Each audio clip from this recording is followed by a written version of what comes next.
ਵਾਹਿਗੁਰੂ ਜੀ ਕਾ ਖਾਲਸਾ ਸ਼੍ਰੀ ਵਾਹਿਗੁਰੂ ਜੀ ਕੀ ਫਤਿਹ। ਅੱਜ ਦੀ ਚਰਚਾ 'ਚ ਸੁਲਤਾਨਪੁਰ ਲੋਧੀ ਤੋਂ ਗੁਰੂ ਨਾਨਕ ਦੇਵ ਜੀ ਨੇ ਹੁਣ ਆਪਣੀ ਧਾਰਮਿਕ ਯਾਤਰਾ, ਜਿਹਨੂੰ ਪੰਜਾਬੀ 'ਚ ਉਦਾਸੀ ਕਹਿੰਦੇ ਹੈ, ਉਹਦੇ ਵਿੱਚ ਲਈ ਹੁਣ ਨਿਕਲਣਾ ਹੈ। ਗੂਗਲ ਦੇ ਵਿੱਚ ਅਸੀਂ ਅਗਰ ਸਰਚ ਕਰੀਏ ਔਰ ਉੱਦਾਂ ਵੀ ਇਤਿਹਾਸ ਜਾਣਦਾ ਹੈ, ਗੁਰੂ ਨਾਨਕ ਦੇਵ ਜੀ ਇਸ ਦੁਨੀਆ ਦੇ ਪਹਿਲੇ ਐਸੇ ਮਹਾਪੁਰਸ਼ ਰਹੇ ਜਿਨ੍ਹਾਂ ਨੇ ਪੈਦਲ ਜਿੰਨੀ ਯਾਤਰਾ ਕੀਤੀ ਅੱਜ ਤੱਕ ਔਰ ਲੱਖਾਂ ਸਾਲ ਪਹਿਲੇ ਤੱਕ ਕਿਸੇ ਨੇ ਪੈਦਲ ਇੰਨੀ ਯਾਤਰਾ ਨਹੀਂ ਕੀਤੀ।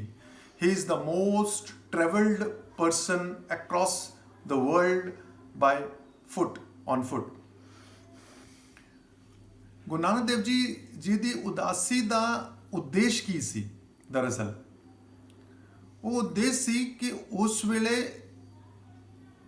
ਇਸ ਧਰਤੀ ਤੇ ਇਸਲਾਮ ਔਰ ਹਿੰਦੂ ਧਰਮ ਆਦਰ ਦੇ ਨਾਲ ਇਹ ਇੱਥੇ ਵਿਆਪਤ ਸੀ, ਲੇਕਿਨ ਇਹਨਾਂ ਦੇ ਵਿੱਚ ਕੁਝ ਐਸੀ ਚੀਜ਼ਾਂ ਸੀ ਜੋ ਗੁਰੂ ਨਾਨਕ ਦੇਵ ਜੀ ਤੋਂ ਪਹਿਲੋਂ ਵੀ 200-300 ਸਾਲ ਪਹਿਲੇ ਆਏ ਸੰਤ, ਗੁਰੂ ਨਾਨਕ ਦੇਵ ਜੀ ਦੇ ਨਾਲ ਦੇ ਵੀ ਕਈ ਸੰਤ ਔਰ ਗੁਰੂ ਨਾਨਕ ਦੇਵ ਜੀ ਦੀ ਖੁਦ ਦੀ ਸਭ ਦੀ ਇੱਕੋ ਹੀ ਧਾਰਨਾ ਸੀ ਕਿ ਪਰਮਾਤਮਾ ਜਦ ਇੱਕ ਹੈ, ਸਰਵ ਵਿਆਪੀ ਹੈ, ਹਰ ਜਗ੍ਹਾ ਕਣ-ਕਣ 'ਚ ਹੈ, ਸਾਡੇ 'ਚ ਹੈ, ਉਸ ਦੇ ਵਿੱਚ ਹੈ, ਤੇ ਫਿਰ ਉਦਾਹਰਣ ਦੇ ਰੂਪ 'ਚ ਇਹ ਜਾਨਵਰ ਅਪਵਿੱਤਰ ਹੈ, ਇਹ ਦਿਸ਼ਾ ਠੀਕ ਨਹੀਂ, ਇਸ ਦਿਨ ਦੇ ਇਹ ਭਗਵਾਨ ਮੁਹੂਰਤ, ਅੰਕ ਸ਼ਾਸਤਰ, ਹਸਤ ਰੇਖਾ, ਕੁੰਡਲੀ ਕੱਢਣਾ, ਮੁਹੂਰਤ ਕੱਢਣਾ,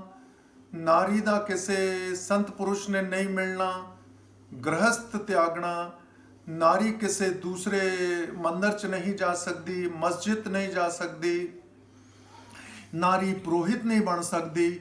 ਨਾਰੀਆਂ ਦੇ ਬਾਰੇ ਕਈ ਧਰਮਾਂ ਨੇ ਇੰਨਾ ਗੰਦਾ ਲਿਖਿਆ ਜੋ ਬੋਲਿਆ ਨਹੀਂ ਜਾ ਸਕਦਾ।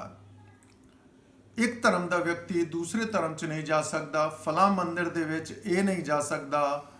ਔਰ ਅਗਰ ਅੱਗੇ ਗੱਲ ਕਰਾਂ ਜੋ ਹਜ਼ਾਰਾਂ ਸਾਲ ਤੋਂ ਸੀ ਕਿ ਵੱਡੀ ਜਾਤੀ ਦੇ ਲੋਕਾਂ ਦੁਆਰਾ ਲਿਖੇ ਸ਼ਾਸਤਰ, ਗ੍ਰੰਥ, ਉਪਨਿਸ਼ਦ ਛੋਟੀ ਜਾਤ ਦੇ ਲੋਕ ਨਾ ਤੇ ਸੁਣ ਸਕਦੇ ਸੀ, ਨਾ ਪੜ੍ਹ ਸਕਦੇ ਸੀ, ਨਾ ਬੋਲ ਸਕਦੇ ਸੀ।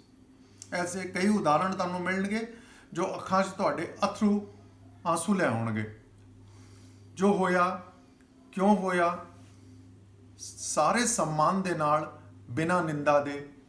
ਗੁਰੂ ਨਾਨਕ ਦੇਵ ਜੀ ਨੇ ਇਹ ਸੋਚਦੇ ਹੋਏ ਕਿ ਇਹ ਧਰਤੀ ਦੇ ਅਧਿਕਾਂਸ਼ ਜਗ੍ਹਾ ਤੇ ਹੈ, ਉਹਨਾਂ ਨੇ ਧਾਰਮਿਕ ਯਾਤਰਾ ਦਾ ਪਲਾਨ ਬਣਾਇਆ।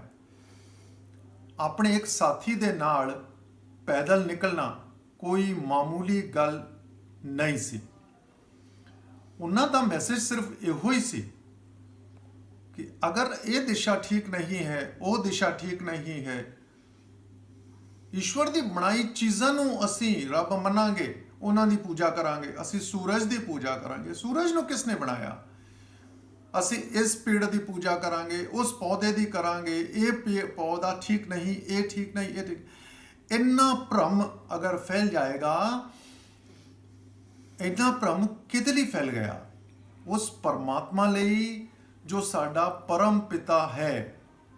ਪਿਤਾ ਮਾਤਾ ਕਦੀ ਸਾਨੂੰ ਕਿਸੇ ਆਸ਼ੀਰਵਾਦ ਲਈ ਕੋਈ ਸ਼ਰਤਾਂ ਲਗਾ ਸਕਦੇ ਹੈ, ਕਿਸੇ ਚੀਜ਼ ਦੀ ਕਮੀ ਕਰ ਸਕਦੇ ਹੈ, ਤੇ ਪਰਮਾਤਮਾ ਕਿਉਂ ਕਰੇਗਾ?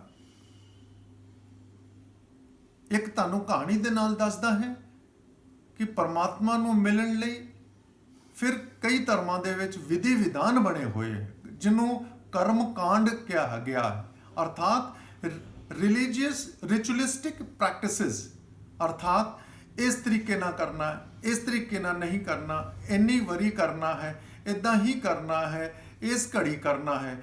ਔਰ ਐਸਾ ਵੀ ਸਮੇਂ ਸੀ ਜਦ ये समय देखकर, सूरज देखकर, चंद्रमा देखकर तुसी काम शुरू करना है, खत्म करना है, बहुत कुछ। अगर ये सारा बहुत सफल हो गया होंदा तो अज कलयुग का वो समय, मेरे अनुसार जो समय वो सी गुरु नानक देव जी के समय, शायद असी उस समय या उस तो भी थोड़े खराब समय दे विच है। ये उद्देश्य लेकर बाबा जी निकले। मैं कहानी तुहानूं दसदा हाँ। एक बहुत वड्डे शास्त्री जी, सिद्ध पुरुष, जो शास्त्रां दे उपनिषदां दे बहुत ज्ञाता सी, जिन्हों ज्योतिष, अर्थशास्त्र ना जाने क्या क्या पता सी।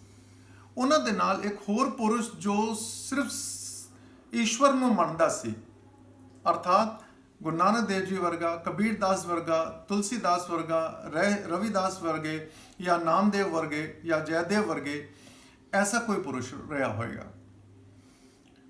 किसे अचानक बेवजह उन्होंने जेल हो गई, दोनों नूं। जेलर जिहड़ा सी उन्होंने ये अफसोस सी कि इन्हें ज्ञानी पुरुषों नूं सानू जेल नहीं करनी चाहिए। उन्होंने उन्होंने जेल च पा दिता। जेल दे विच एक छोटा जिहा रोशनदान सी जिथों चंद्रमा दिखते सी। जेलर ने, जो बड़ा दयालु दिल दा सी, उन्हें ताला, दरवाजा बंद करके और चाबियां का गुच्छा अंदर सुट दिता, जिहदे विच 50-100 चाबियां होणियां है। और उन्होंने कहा तुसी चाहो तो